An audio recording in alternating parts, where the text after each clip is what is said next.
They say a mother's love is unconditional. But history remembers one mother who tried to kill her own son. This is the story of Mithridates VI Jupiter, the boy who turned poison into a weapon and fear into an empire. His life is a testament to a terrifying truth.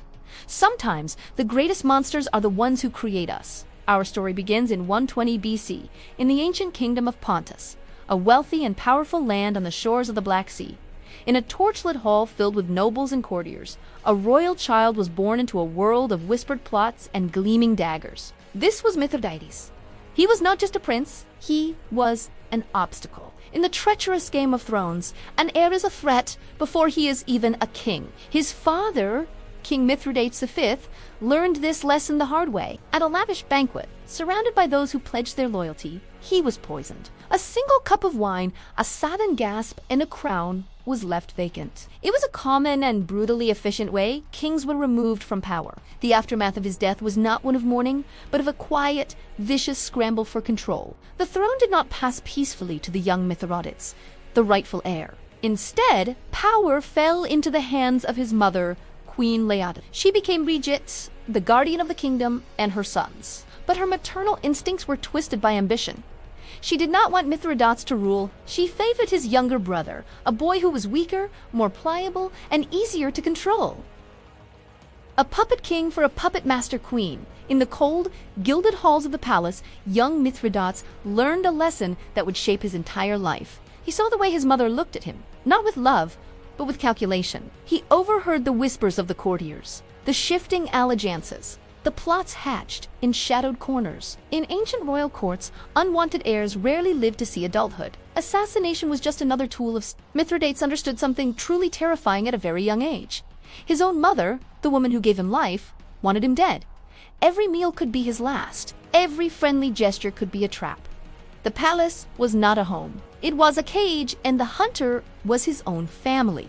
Faced with this impossible reality, what could a boy do? Stay and fight a battle he was certain to lose. Trust in allies who might betray him for a bag of gold. Instead of waiting for the inevitable poisoned cup or the assassin's blade in the night, Mithridates did something no one in the kingdom of Pontus ever expected. He vanished. One day, he was the prince, the heir to the throne. The next, he was gone. No grand farewell, no army at his back, no loyal guards to protect him. He abandoned the luxury of the palace, the silk robes, the servants, and the endless political games. For 7 long years, the rightful king of Pontus disappeared into the vast, untamed wilderness of his own kingdom. He faded into the foggy forests, the remote mountains, and the forgotten villages. Back in the capital, his enemies, including his own mother, likely breathed a sigh of relief. They assumed the wilderness had claimed him. A wolf, a fall, starvation. It didn't matter how the obstacle was removed. The path to the throne was clear for his younger, more manageable brother. The name Mithridates became a ghost, a forgotten memory in the annals of the court. While they celebrated their victory, they had no idea that their actions had not destroyed a prince. They had forged a weapon, because out there, in the wild, Mithridates was becoming something far more dangerous than a king. He was becoming a survivor, alone, hunted, and consumed by a deep, gnawing paranoia. It was the weapon of cowards and kings. It had killed his father. It was the fate his mother had planned for him. Poison was the shadow that stalked him, even in the desolate wilderness. So he made a decision, an insane, desperate decision that would defy nature and change the course of history. If poison was his destiny, he would master it. He began a terrifying daily ritual. He started ingesting tiny, non-lethal doses of poison every single day. He sought out the most toxic substances he could find, venoms from venomous plants that grew hidden in the forest floor, toxins harvested from animals, deadly mineral compounds known to be used in the most sophisticated assassinations. It was an excruciating process. Day after day, his body would be racked with sickness, fever, and pain. Any miscalculation, one drop too many, would mean a lonely, agonizing death. But he persisted. Month after month, year after year, he continued his dark experiment. He was not trying to kill himself. He was training his body, forcing it to adapt, to build a defense against the very thing designed to destroy it. Slowly, miraculously, his body began to change. His immune system, pushed to its absolute limit, began to recognize and neutralize the toxins. What would kill any other man? A painful convulsion, a silent stop of the heart, became harmless to him. He was transforming himself, molecule by molecule, into a man who could not be poisoned. This practice, born of fear and obsession, would later become known to the world as Mithridatism, the art of making oneself immune to poison.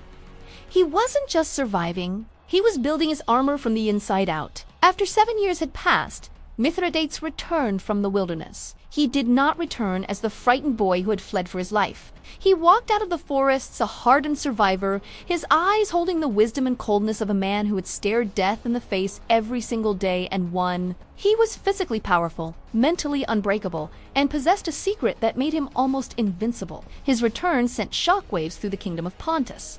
The ghost was back, and he was here to claim his birthright. He marched on the capital, and the people, tired of the corrupt regency of his mother and brother, flocked to his banner. He reclaimed his throne with swift and ruthless precision. He removed his enemies, including his own mother and brother, ensuring that no one who had plotted against him would ever threaten him again. He now ruled Pontus with absolute authority, but his old paranoia never left him. Plots to assassinate him continued, as they always do against powerful rulers. But these plots always failed in the most baffling way. Assassins sent to his court would find their efforts, more importantly, poisoned drinks, the preferred method of his enemy's Jadnu effect. A courtier might slip a deadly concoction into his wine, watch him drink it down, and wait for the king to collapse. But Mithridates would simply continue his meal, perhaps with a knowing, chilling smile. His enemies were mystified. They whispered that he was a sorcerer, that he was protected by the gods, that he was immortal.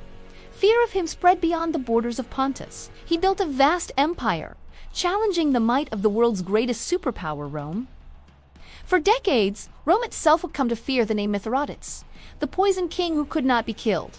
But all empires fall. After a lifetime of war against Rome, led by legendary generals like Sulla, Lucullus, and Pompey the Great, Mithridates was finally cornered. His armies were shattered, his sons had betrayed him, and his kingdom was lost. Defeated and facing the humiliation of being paraded through the streets of Rome in chains, he chose to end his own life. It was the final act of defiance from a man who had never bowed to anyone. And here, at the very end, history delivered its darkest, most tragic irony. He took out the poison he had carried with him for this very purpose, a potent, fast-acting dose that could kill an elephant.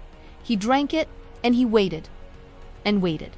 Nothing happened. The very art he had perfected to save his life now denied him the release of death. His body, so meticulously trained to resist every toxin, simply neutralized the lethal dose. The one thing he had mastered had betrayed him at his most desperate hour. Trapped, with Roman soldiers closing in, Mithridates, the man who could not be poisoned, had to turn to one of his loyal soldiers. He begged the man to kill him with a blade. A king who had built his legend on conquering poison was ultimately undone by a simple piece of steel. History remembers Mithridates not just as a king, or a conqueror, or an enemy of Rome.